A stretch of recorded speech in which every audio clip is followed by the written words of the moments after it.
In San Francisco, Will Rodman, a scientist, has worked at Genesis Laboratories for 5 years on ALZ-112, a genetically engineered retrovirus that could cure Alzheimer's disease. ALZ-112 not only repairs brain cells, but genetically enhances them. The lab uses chimpanzees as subjects, giving them a human level of intelligence. One of these test subjects is Bright Eyes, a female chimpanzee that was recently captured from the West African jungle. Much to everyone's shock, Bright Eye goes on a rampage 2 months into her trial before security is forced to kill her in front of the board members, thus ruining any chance of developing ALZ-112 further.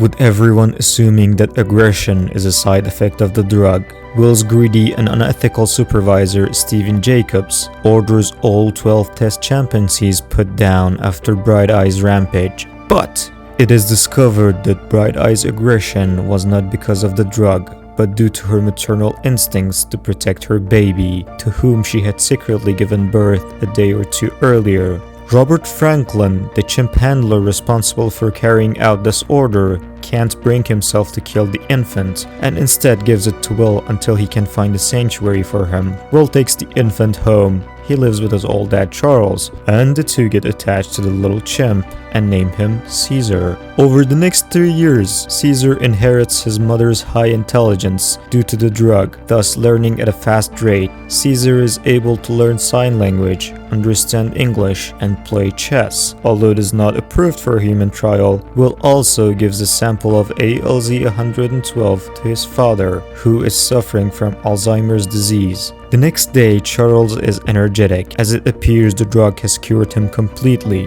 After sustaining an injury, Will takes Caesar to the vet.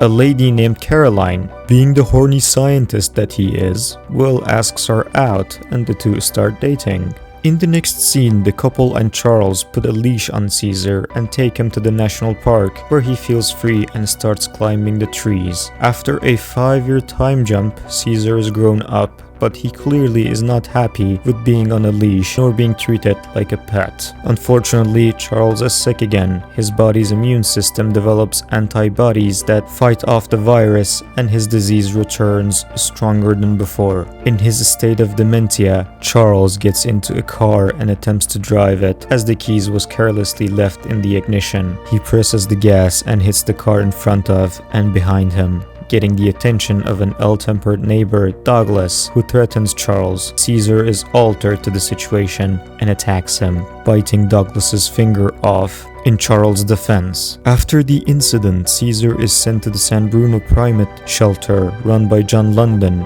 who assures Will he will take care of Caesar and integrate him. Caesar is upset and heartbroken to be left behind by his closest family. After Will leaves, they put our chimp inside a cage along with other chimps, where they are mistreated by the guard, Dodge. Especially Caesar, who in the playground is not welcomed by the rest of the pack either, and the leader of the chimps, Rocket, attacks him. Meanwhile, at the laboratory, Will creates a more powerful virus called ALZ-113 to further treat his father. The drug strengthens the intelligence of the apes, but is knowingly fatal to humans. While testing the ALZ-113 on a scarred chimp named Koba, the latter manages to expose Franklin to the new virus, who then begins sneezing blood as a result. Despite this, Caesar manages to form a friendship with Morris, a former circus orangutan who also knew sign language. Later, Dodge brings some visitors to the facility. Without caution, the male visitor moves too close to Caesar's cage and is grabbed by Caesar in a badass scene, and he manages to pickpocket his knife, and later on uses it to open the hatch to his cage. He goes into the play area where he frees Buck, a large aggressive male gorilla, gaining his respect and friendship. Caesar, with Buck at his side, lures Rocket into the playground, where he hits Rocket over the head with a metal gasoline canister, but he does no more harm, establishing his dominance over the apes in the facility.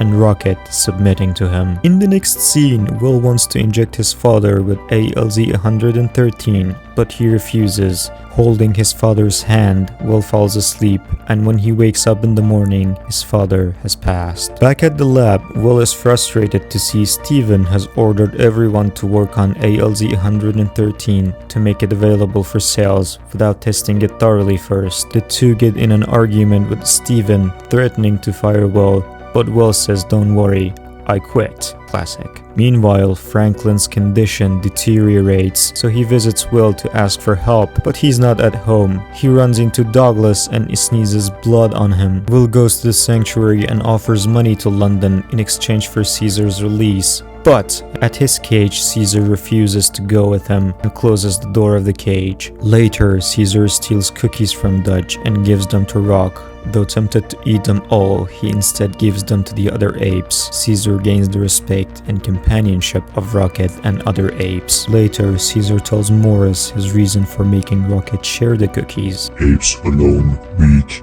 Apes together, strong. Morris states, Apes stupid. This crap, I'm too old for this which knowingly gives Caesar an idea. Observing a guard using the pen code, he memorizes it and at night gets out of the sanctuary to visit Will. But he's not here to watch them have coitus. He steals some of the ALZ-113 samples, brings them back to the sanctuary, and distributes them among other apes so they can get smarter. The next day, the smart apes gather together. London witnesses them, but doesn't pay much attention. Franklin is found dead at his apartment, revealing that ALZ-113 is fatal on humans. Back at the sanctuary, Caesar refuses to get back to his cage, which prompts Dodge to get inside and beat him up. But Caesar stops him, and in a shocking scene, he speaks, saying, I'm Monkey Batman. He knocks Dodge out, then releases all the apes from their cage, and they escape the facility. When Will wakes up, he notices somebody broke in his house, suspecting Caesar, so he visits the sanctuary and sees the police are also there. Investigating through the footage, they see the apes rebel. Will tells Caroline he knows where Caesar is going, and the two leave. The apes raid the Genesis lab and free all the other apes, including Koba. Steven arrives at the ransacked lab only to be chased by the apes. He manages to escape and get on a chopper. The ape army then frees the ape from the zoo and rampage through the city, with Caesar leading them. Climbing on top of a cable car, Caesar and his gang look onto the Golden Gate Bridge. The scene then transitions to the bridge, where at the end a police blockade is waiting for them. Caesar is too smart to fall for it. He orders his army to stop and launches a three-pronged plan. Most of the chimpanzees, guided by Koba, climb up the bridge, while others mobilize beneath the bridge. Will slips through the police and gets on the bridge, and is horrified by the battle between apes and humans. Buck confronts a policeman and takes him down, but just before he can cause serious harm, Caesar commands him to halt, and Buck complies. Steven orders his men in the chopper to shoot the apes. Gorillas use a bus and shield themselves. Apes on the bridge close in and drop on men, while those beneath climb up. Together, they overpower the humans. The chopper appears and opens fire to protect Caesar. Buck jumps into the chopper and takes it down. The chopper crashes and explodes on the bridge. Caesar pulls a dying Buck from the wreckage. With Buck holding onto Caesar's hand, he passes away. Steven shouts for help. Koba appears with bare teeth and kicks the chopper off the bridge. The apes are headed for the forest, so Will gets in a police car and drives there. He calls out for Caesar, but Koba attacks him. Caesar stops him before he can harm Will. Will apologizes and promises to protect Caesar if he comes home. Caesar pulls Will close and whispers, I am home. Will is shocked upon hearing Caesar speak, but he respects his choice. Caesar returns to the apes, now upright and acknowledging him as their leader. He ascends the treetops once more to look over San Francisco, observing the chaos they inflicted. In the ending scene, it is revealed that Douglas, who had been infected with the virus carried by the now deceased Franklin, is a pilot. As he walks into the airport, he notices his nose is bleeding, but pays no attention to it and continues to spread the virus. After the events of the first film, Douglas became the first known carrier of the ALZ-113 virus.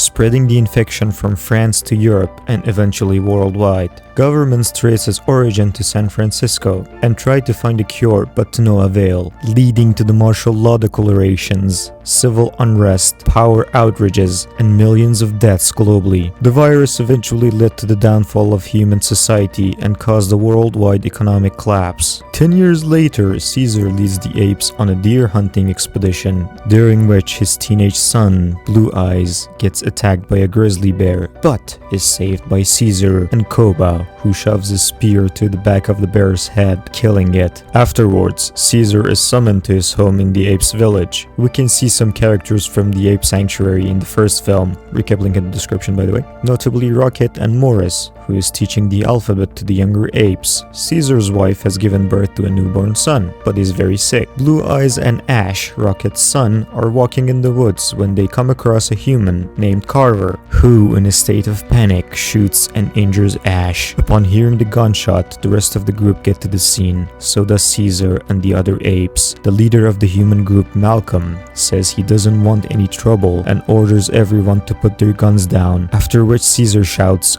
"Go!" prompting the shocked humans to live in fear. Caesar sends Koba and 2 other apes to follow the humans and make sure they leave. When the group gets back to their community, it is revealed a group of humans genetically immune to the virus have established a fortified safe haven inside a semi-built tower in the heart of a post-apocalyptic San Francisco. The scene then transitions to the Ape Council, where they debate over waging war against the humans since they attacked one of their own. However, Caesar is against it, stating the apes have built so much and can't afford to lose themselves in war. Koba tells Caesar that he is willing to obey any command from Caesar, as Caesar had freed him from human torture at the lab, but states the apes must show strength, to which Caesar agrees.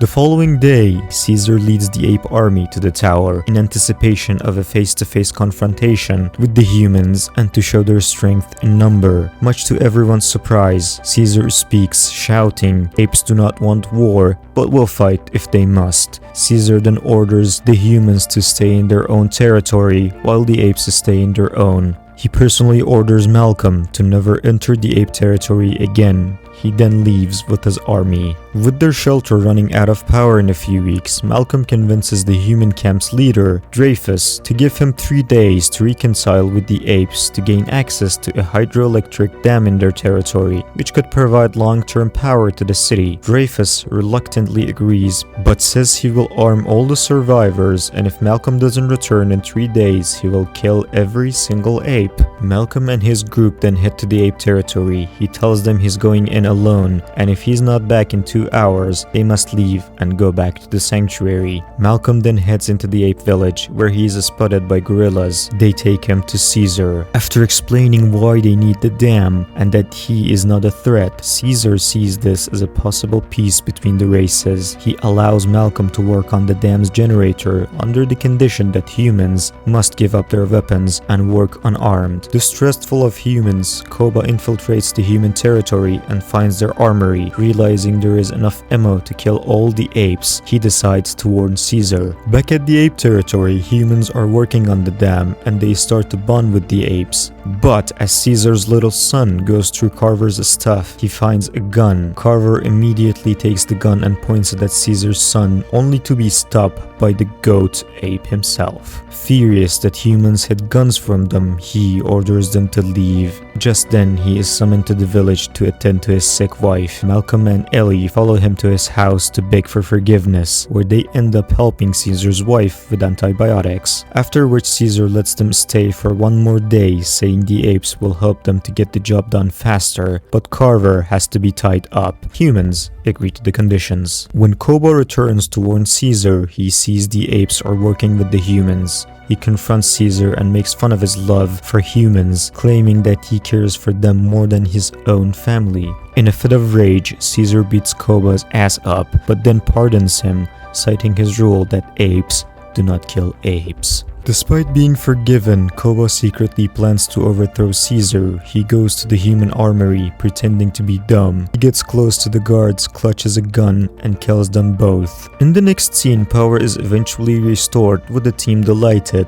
Malcolm and Caesar shake hands as a sign of respect, and trust. Meanwhile, Koba ambushes Carver and beats him to death, stealing his hat. Back at the village, Koba secretly shoots Caesar, causing him to fall. He then escapes, but leaves the gun and Carver's hat behind. To frame humans for the death of the ape leader, he sets the village on fire. Amidst the chaos, Blue Eyes shows everyone the gun and accuses humans of killing his father. Morris warns the humans to run. Koba takes charge, brainwashing Blue Eyes, encouraging everyone to fight the humans, seeking revenge for Caesar. He then leads the apes to the city to battle the humans. Back at the city, everyone is celebrating because they now have infinite electricity when the apes attack the armory and arm themselves. Afterwards, they march to the gates of the human sanctuary on horseback, and the battle begins. Apes take heavy loss but have the advantage in numbers. Koba is the MVP in this fight. He gets into a tank and runs through the gate, bringing it down. The apes infiltrate the sanctuary and massacre the humans.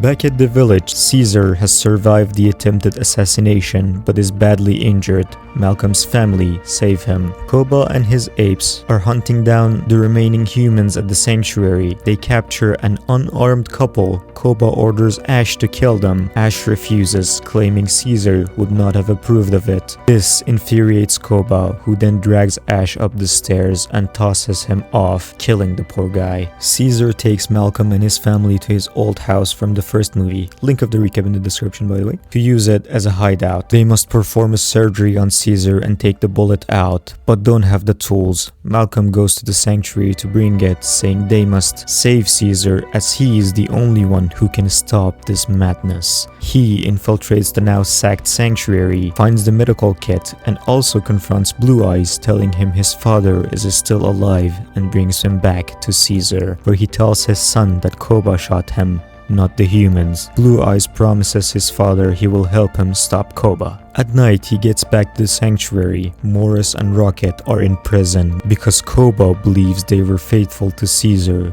Blue Eyes sets them free along with other human prisoners and bring them back to Caesar. Malcolm leads them to the city's subway system, but when they confront with Dreyfus and his surviving soldiers, they are forced to part ways. Dreyfus plans to blow up the whole sanctuary using explosives. Malcolm, however, holds Dreyfus and the others at gunpoint, wanting to buy Caesar time to end the chaos. Caesar and his loyal apes climb the tower and confront Koba, where the two alphas get into a fight for leadership as all the other apes watch them. Back on the ground, Dreyfus tells Malcolm that his men have made radio contact with a group of survivor soldiers who are on their way to kill the apes and rescue the humans. He then quickly grabs the explosive detonator and presses the button, destroying the tower from beneath and interrupting the fight. The tower is barely standing. Koba goes on a rampage, starting to shoot all the apes with a rifle, but Caesar does a WWE jump on him. As Koba is clinging on a ledge, Caesar takes his hand, but after saying "You are not an ape," lets it go. "You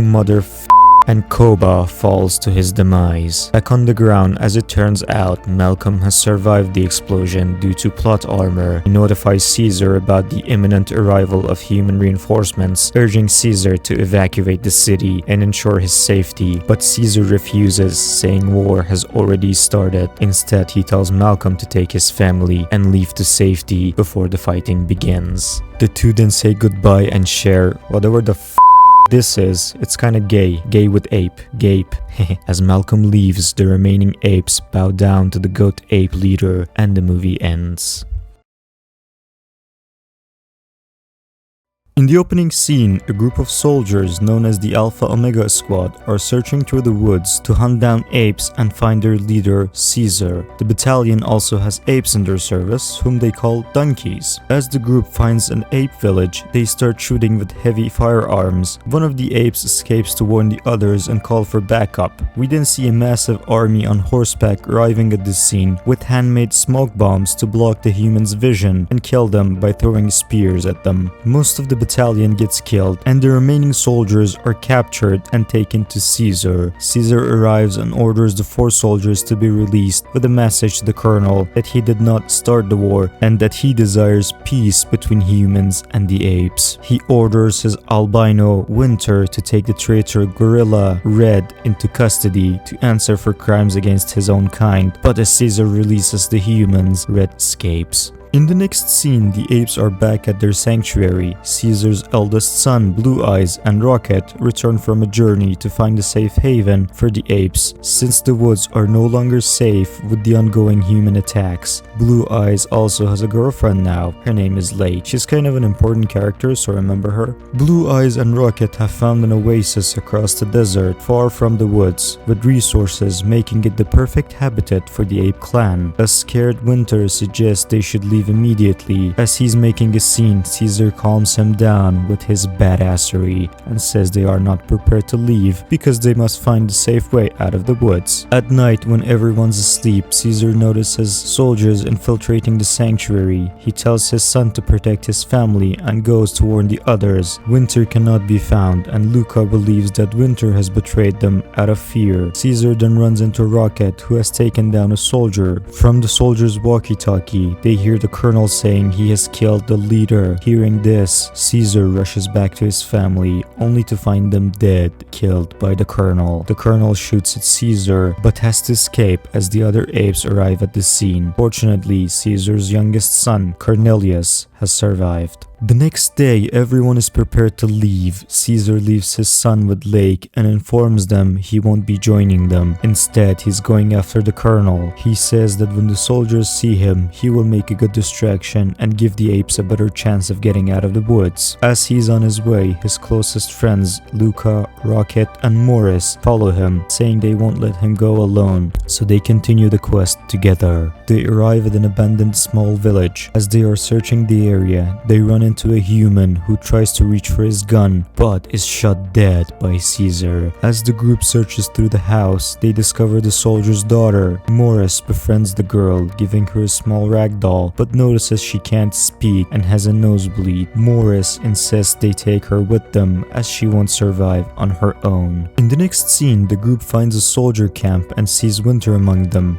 At night, they corner him in a tent where he confesses to betraying them. As soldiers walk around the tent and Winter wants to shout to warn them, he is taken down and Caesar chokes him to his demise. The next day, as soldiers are leaving, the group follows them and discovers some soldiers shot and left for dead. One of the shot soldiers is still alive, but has a nosebleed and cannot speak. Sound familiar? Yes, the virus is evolving. Just then, a mysterious figure steals one of the horses, and the group pursues him to an abandoned house, where the figure reveals himself to be an ape, an evolved chimpanzee who used to live in the zoo. He shares that the colonel and his soldiers are stationed at the border, and reluctantly agrees to guide them there. As the group arrives at the border, they witness hundreds of apes held captive inside a former quarantine facility. While getting a closer look, Luca and Caesar get attacked by 2 soldiers. Luca is badly injured as he saves Caesar and dies in a deeply emotional scene. Morris suggests they should halt before losing another friend, but an angered Caesar continues his quest for revenge alone and orders the rest of the group not to follow him.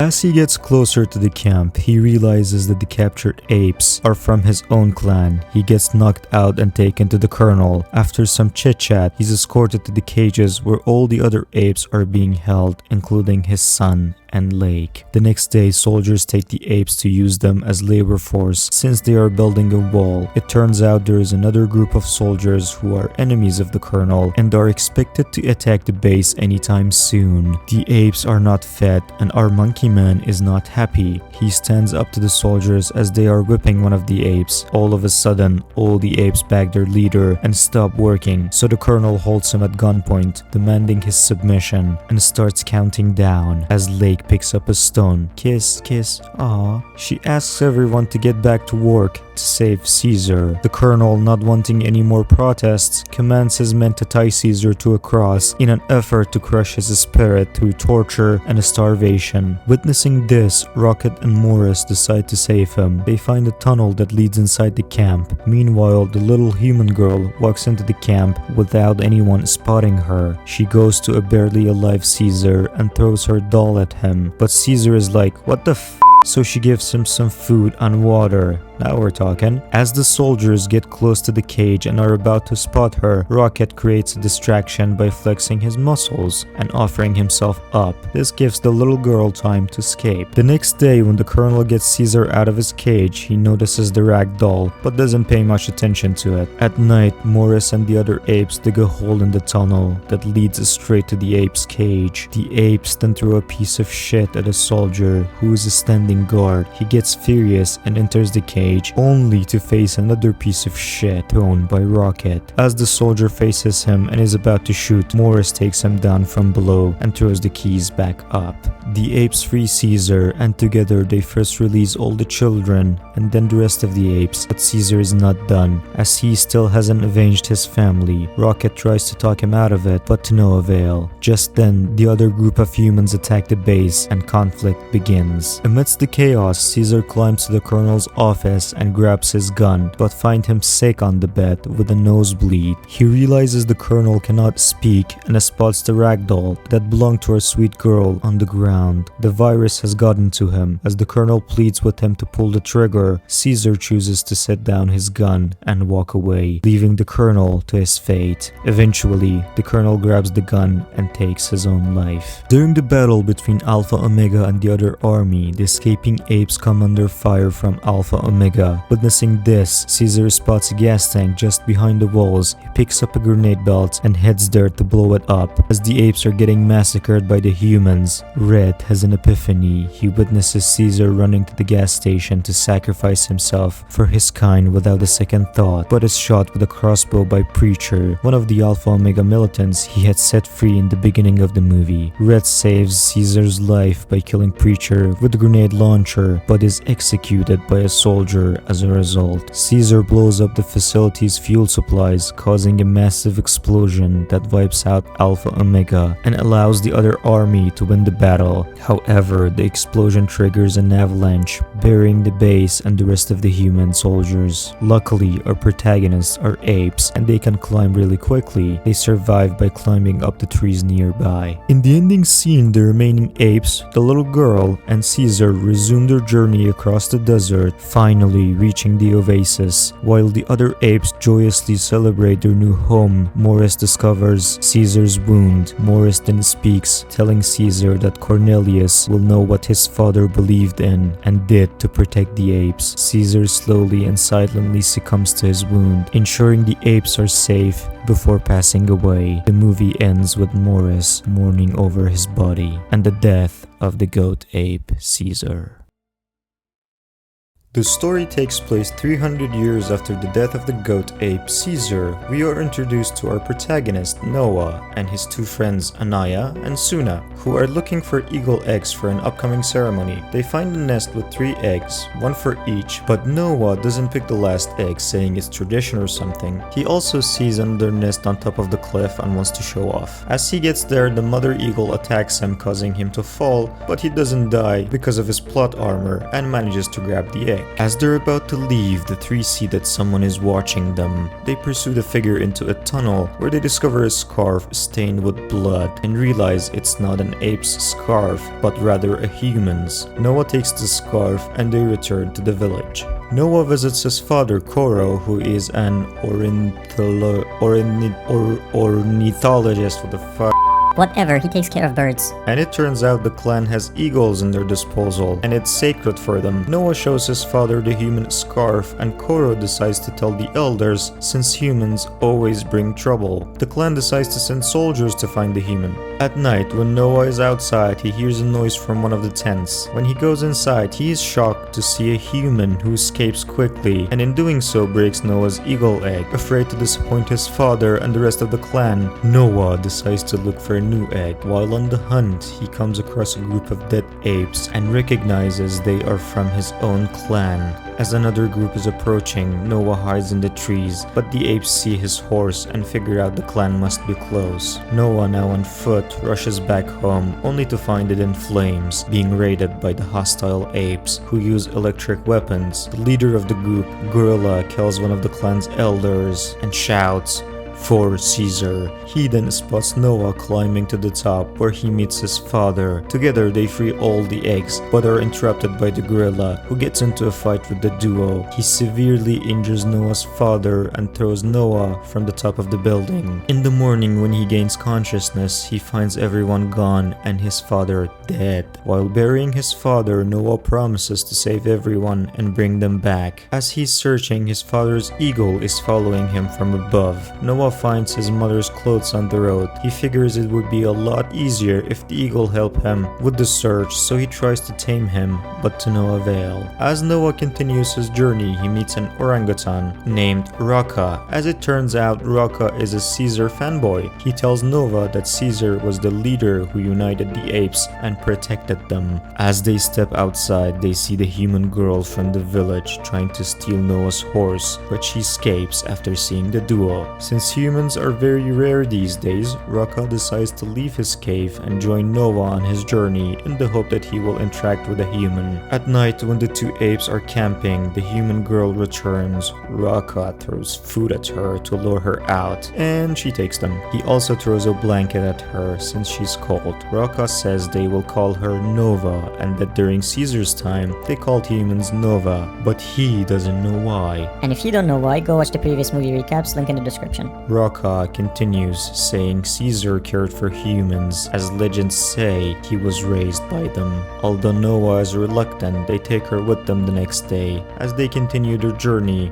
they come across several other humans who don't seem very smart and act like animals. Also, they can't speak because of the virus evolving. Watch the previous movie recaps if you don't know what I'm talking about. Noah wants to keep looking for his clan, and Rocca wants to stay with humans to study them. He gives his necklace to Noah, and they part ways. Just then, they are spotted by the same apes who raided Noah's clan. They aggress on the humans, killing some and capturing the rest. As it turns out, they're looking for the human girl. Noah spots the human girl being chased, so he rushes to help her and manages to get to her just before she is caught. With the help of Rocca, they escape the scene. In the next scene, the human girl shockingly starts speaking, saying her name is May, thus surprising the apes. May reveals that the hostile apes are taking Noah's clan to a human settlement. She also wants to go there to find more humans like herself.